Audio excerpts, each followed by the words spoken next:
Look at these things. They just came in super cool.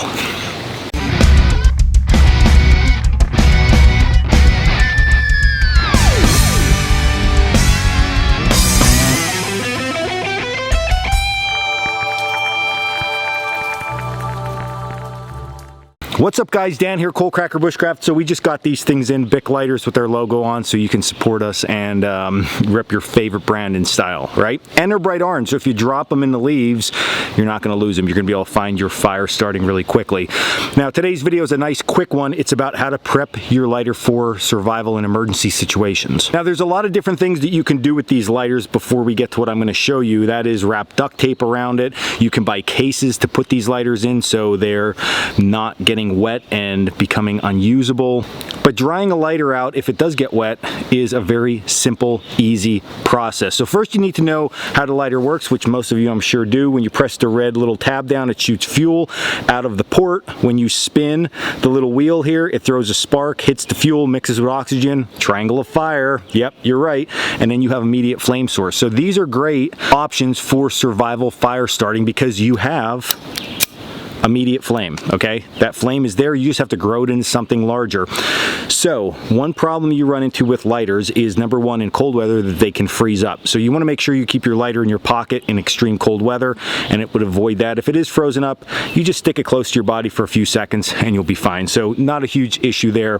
But what is more so of an issue is when the lighter gets wet. So foul weather, it's raining, or you drop it down in the snow, and the next thing you know, this thing just isn't working right. So how do you get this to work? So this is the trick. This is today's trick before we talk about how to recover the lighter, and it is removing this little child safety. All right, now on the top of the lighter you can see covering our little twisty wheel here, we have this silver strip, and that is a child protective device. You have to press that in order to activate and be able to spin the wheel. So the problem is with this is when it gets wet, water gets trapped underneath this. So what we need to do is we need to go ahead and remove this thing, and it's gonna make it so much easier when water's in there to dry this lighter out and then get it back to operational.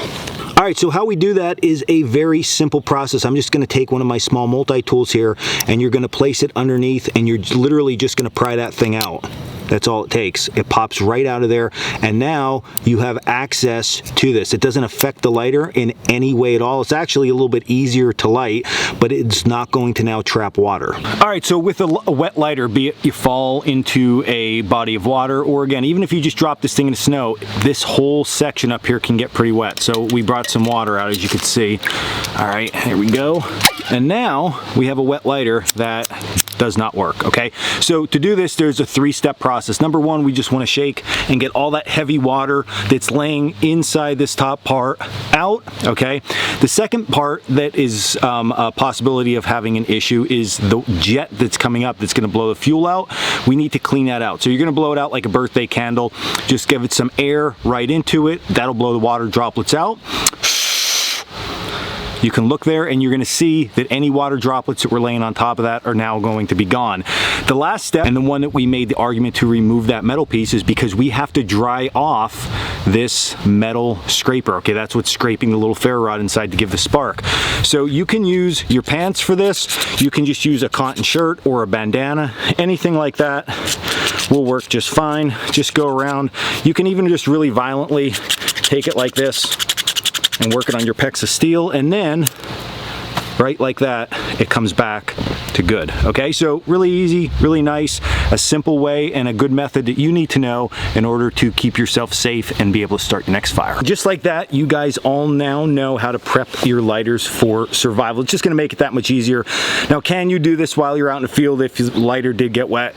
Yes, but listen, we like to be prepared, and this is a way of doing that. So give this one a shot. Also, check out our website, give that a shot, and also give a shot to like and subscribe down below. And you can also then, when you're checking our website, check out our blog, our gear, our classes, all that good stuff.